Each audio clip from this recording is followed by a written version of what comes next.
What will Microsoft's impact be on the StarCraft 2 ecosystem? Is Maru the greatest player of 2022 so far? And how long can someone hold their breath underwater? All of these questions will be answered in today's episode of StarCraft Today.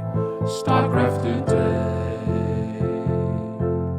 Your favorite StarCraft news show.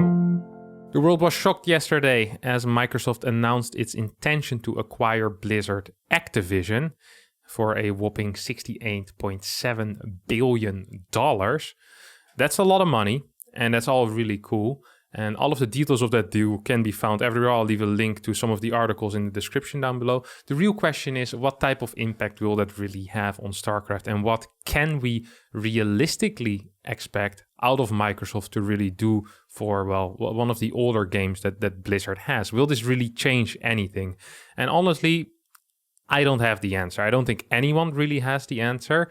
And even though at first for me there was a bit of a high, I quickly fell down again and was like, okay, I don't think anything truly is going to change. But then something happened that actually made me feel kind of good about everything. That's the fact that from the official Xbox Twitch account, there was a guy that just started streaming a bunch of games. And one of the games that he streamed was StarCraft 2. He just streamed StarCraft 2 on the day that it got announced that Microsoft wanted to acquire Blizzard. And I just thought that was so funny. And then I looked a bit further into it. I had some conversations with friends and people that are a bit more in the know. They said that Microsoft actually tends to kind of take care well of the IPs that they buy. And they see a lot of value in grassroots communities.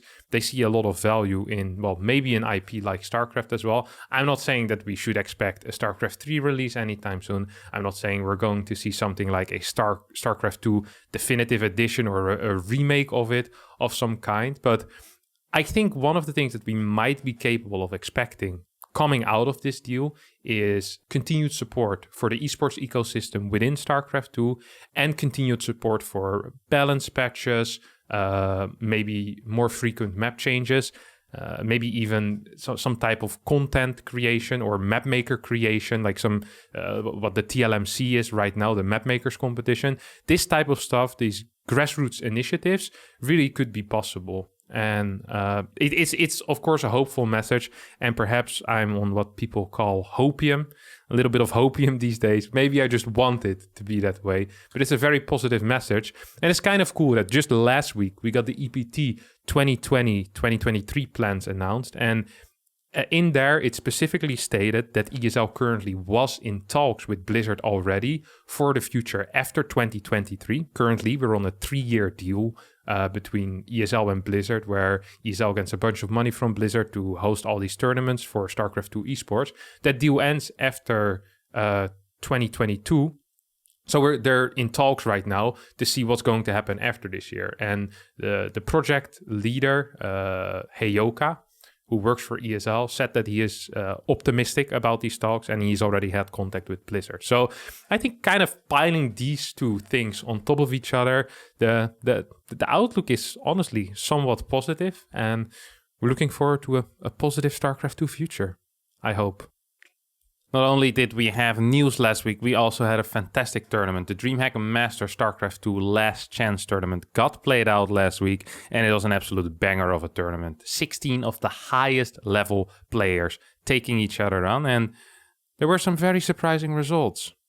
And the upset started on day 1 already, as in Group A, Rogue fell out of the group with a 1-4 map score, losing 1-2 to Elaser and 2-0 to Zest. Yes, Zest in the losers match, because there were more upsets in this group. Time getting first place, beating Zest and Elaser in the winners match to go 4-2 in his group, 2-0 first place in Group A. Zest ends up beating Elaser in a, well, spectacular fashion, I must say. Very close games, but Zest just a little bit too strong for the Polish Zerg player.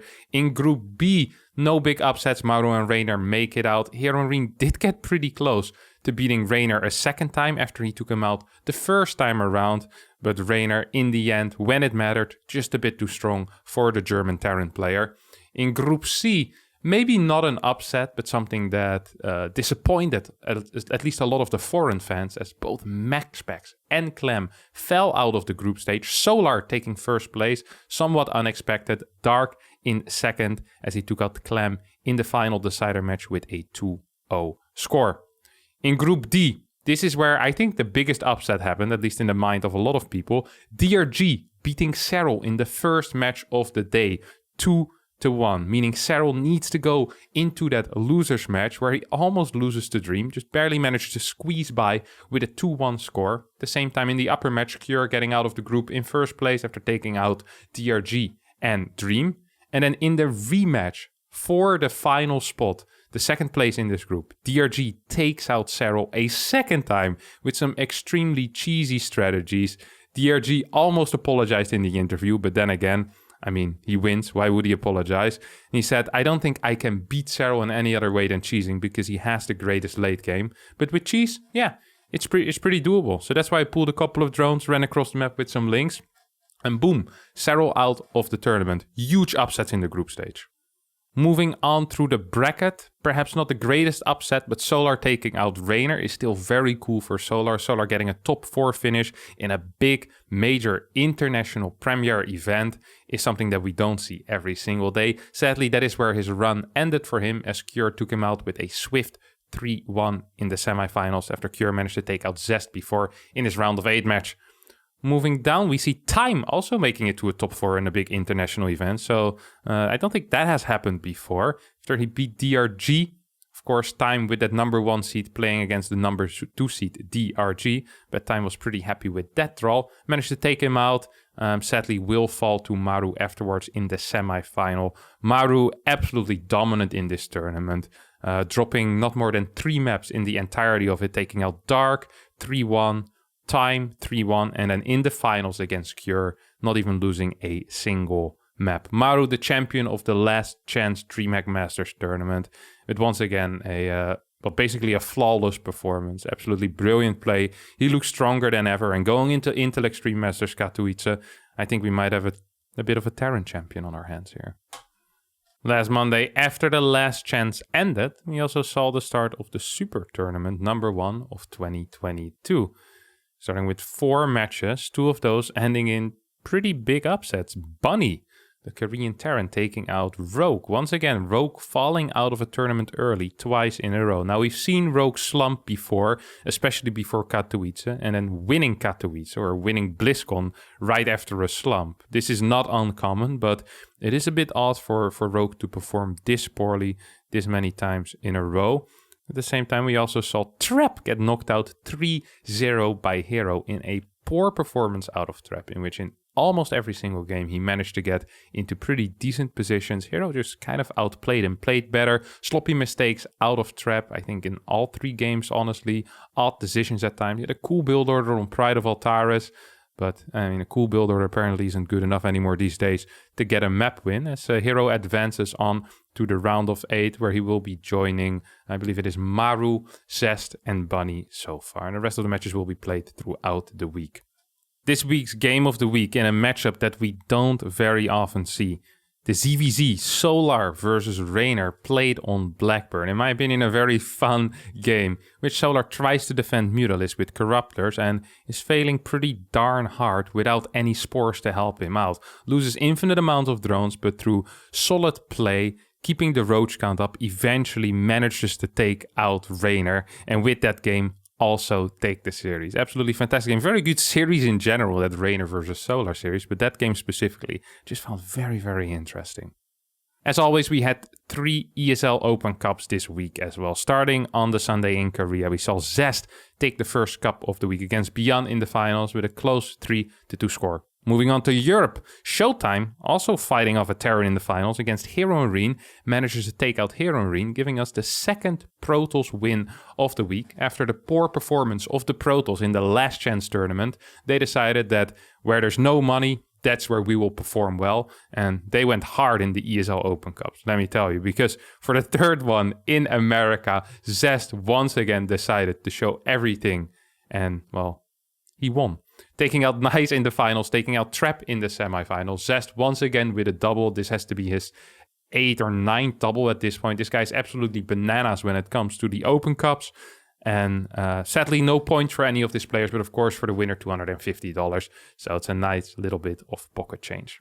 And for the clip of the week, what else can it be than Rogue caressing his desk with a fist. Enjoy. But I'm not sure that Rogue was actually prepared. It feels like he was about to be prepared, but Zest hit that perfect time to take care of everything one section at a time. Spores, then Corruptors, then Queens, then Broodlords. It looks like Zest's gonna win. It really does. And what a switch up from Zest as well, who had 3 Stargates, but just stops after the 3 carriers, actually. Rogue is gonna pause. But, sorry, who is he apologizing to? The fans? Because I mean, this game looks done, right? Like it is. It does look done. I feel like he could have. Well, okay, so he's got 6 soldiers on the way. Absolutely fantastic stuff. They're great death smash, 10 out of 10 execution, pretending that it was a voluntary pause. Also 10-10 on that. Solid stuff, Rogue. I love it. What else I love is my man Bodimir Sobat from Croatia, who held his breath for the longest time underwater. Voluntarily, by the way, with a staggering time of 24 minutes and 37.36 seconds. Now, before this, they are allowed to, I think, hyperventilate with pure oxygen for like 30 minutes. That's the limit for the Guinness Book of World Records. My man did it. Congrats to you. And I guess that is the human limit as of this moment. If you think you can beat it, go call up the guys of Guinness, but that's none of my issues. All right. That's going to be it for today's episode of StarCraft Today. As always, a great outro. Thanks all for watching. Don't forget to smash the like button, hit the comments down below, and the bell. Ring it. All right. Bye-bye.